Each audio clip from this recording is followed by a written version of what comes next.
Bajjo events nga bulijjo.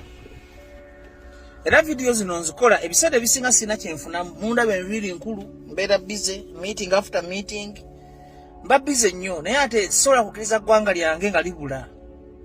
Kwanze bampita professor ayogera amazima atalina side. Mummanyi nze ngamba ku Kyagulanyi, nze ngamba ku Museveni, nze ngamba ku Besigye.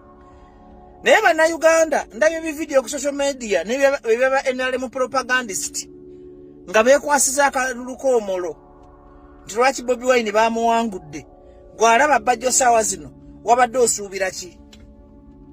Era bannayuganda muze mulaba struggles ez'enjawulo okuviddira ku struggle ya Mwalimu Julius Nyerere, okuviddira ku struggle y'Obote, okuviddira ku struggle ya Museveni nga talagenda mu buyinza.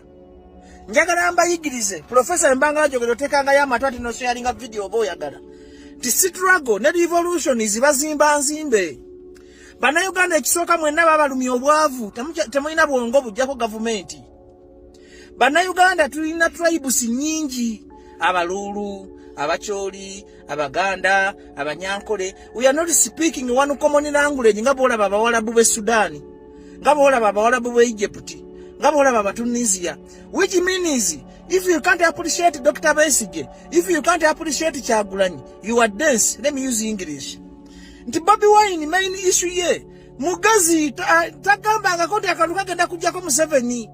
Bobi Wine mwabadde batamanyi ki yali abategeeza nti through the election, through by elections ali mu kuzimba busungu mpola kamba bulire mwabalaba video mwabanenya Bobi Wine mulwaki abeera mu kulonda. Bobi Wine si musiru. Dr. Besigye yabeera mu kaluka n'emyaka 2 n'agamba akantu kajjako Museveni ne mwagana okumwegattako nga yeewambye mu Gomesi ne yeewamba mu Nnyonyi ne bamutwala mwamba paka Moroto ne mutagana kubaako kye mukola. Kitegeeza bannayuganda you are the problem of yourself. Bobi Wine kimuteeka mu kalulu ne bamuwangula e Kayunga. Ndabyako video nga mugala lwaki bamuwangula e Kayunga n'agenda mukaddako kuba bannayuganda temuneeteekateeka kufuna change. Reason muli baavu ate tulina amawanga mangi. Kati Bobi Wine kyakola kye kituufu kyali mu kuzimba busungu mpola n'abagamba gavumenti ez'amaanyi ngene ya Mwami Museveni bagikwata mpola n'okwatako mu malwaliro n'okwatako ku nguudo embi n'okwatako mu kalulu buli woofunira gapu egiminafu ya mpola.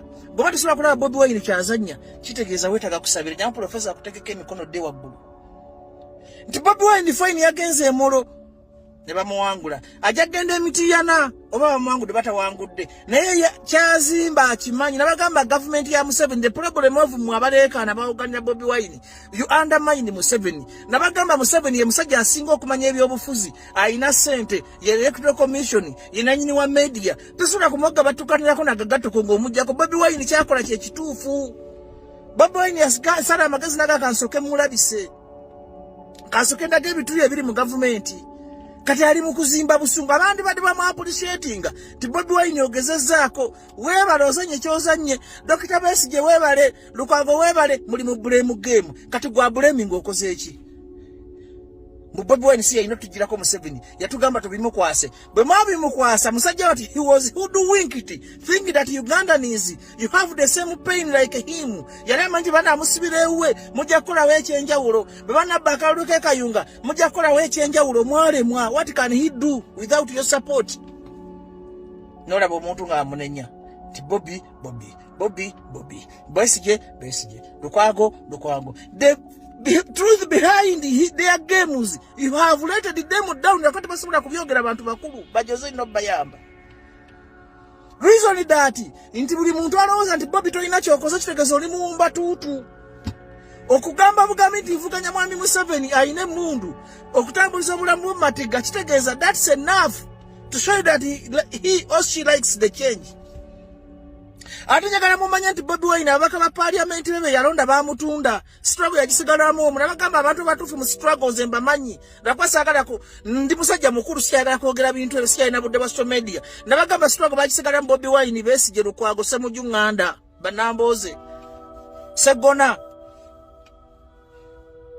kitegeeza struggle yasigalamu abantu batono abatuufu abasinga baalya. Kakati ayina atwala obudde buwanvu okwetereza tayogera plani ze B, tayogera plani ze C, kubanga bamuliko bambega, ne kyaba agoba abakimanyi, akunganya busungu omolo, kakunganya obusungu ekayunga, kakunganya obusungu emitiyana, kijja kubaluka lumu. Nabagamba Bobi Wine mutwale ng'omukazi akwatidde bawe mu bwenzi, n'oyenda ogusooka, n'oyenda ogwokubiri, n'omukuba n'emigo n'aguma, n'oyenda ogwokusatu, n'ovuma n'aguma, n'oyenda ogwokuna, n'oyenda ogwokutaano, ajja kukola ekintu ku mulundi ogw'ekkumi. Bobi kyabala ye alinga mukazi ali mu bufumba ayagala kunoba omulundi gumu. Naye kati muba mumalamu amaanyi, nammwe ate bakadaama mbaagala nnyo, ne mubengako ne reasoning capacity. Ndabye muwaana abantu abagamba Bobi lwaki agenda mu kulonda. Tasobola kuva mu kulonda kubanga ali mu kulabisa gavumenti asobole okutuuka w'alaga. Era omuntu yenna waakubuuza nti lwaki Bobi abeera mu kulonda. Tabeera mu kulonda kubanga naye akimanyi akatwe kajjako Museveni.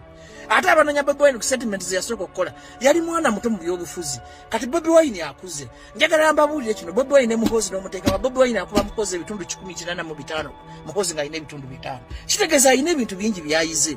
Bamuteekanga edda yatambuliranga ku bigambo nti simanyi gundi mubi, naye kati agenze asengejja. Kati nawe akuze mu stage z'ebyobufuzi mubaamu obukulu, kati ali ku stage ye y'obuntu obukulu. Mumuwe chance mulabe nti Bobi Wine agenda kubayamba abatuuse gye mulaga, naye tebumwesiga, olina kwesiga gwe bulamu bwo. Naye kenyini baako ettaffaali ly'oteekako gwayagala ki instead of abusing him. Kati bannayuganda mbabuulire ekintu kimu, ze nkoyo okujjanga wano ne mbaleekanira ne mbasomesa nga temuyiga. Mwabali focused ku change, be focused. Ababeera mu woro kusopalapasa bali diverted, be diverted. Buli omu alina ennaku ye. Nze nina ennaku yange ennuma etalumaggwe. Bobi Wine alina ennaku ye.